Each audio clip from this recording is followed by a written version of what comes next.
Omo, everywhere don scatter. USA don ready for Russia. Omo, na just watch this video.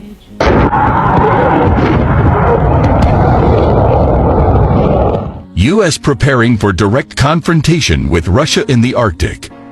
The U.S. National Guard has held cold weather drills amid the prospect that the Arctic could be a future flashpoint for hostilities between Russia and the U.S. The 10-day Northern Strike 23 military exercises in Camp Grayling, Michigan came as President Vladimir Putin's invasion of Ukraine has raised the chances high tensions between Moscow and the West may spill over into the Arctic region.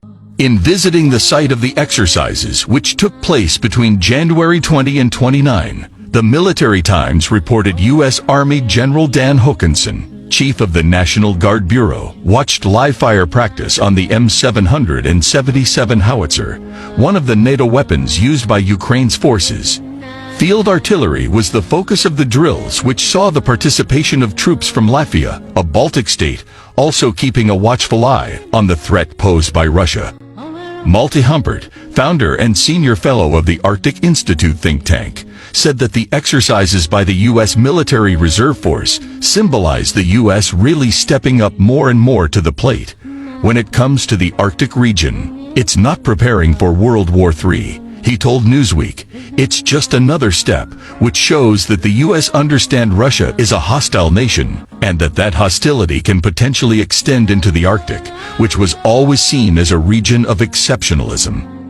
NATO allies like Norway and potential new alliance members, Sweden and Finland, would be counting on U.S. support if there was any confrontation in the region. We've got to be able to go wherever that potential fight may be, and we need to provide presence there, Hokanson told the Military Times. 2 weeks after Putin invaded Ukraine, members of the Arctic Council decided to pause participation in the body, thus cutting cooperation with Russia and its neighbors in the region. Even with its focus on supplying its war effort, Russia has continued expanding its military bases in the Arctic over the last year, with radar bases and runways being improved in the region, CNN reported in December, citing satellite images.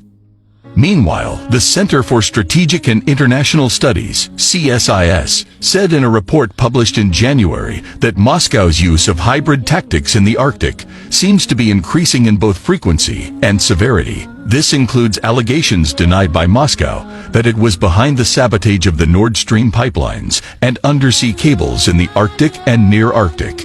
In October, the U.S. government-wide Arctic strategy said that Russia's invasion of Ukraine has raised geopolitical tensions in the Arctic and created new risks of unintended conflict. Russia's military interests in the Arctic are mostly defensive, according to the CSIS.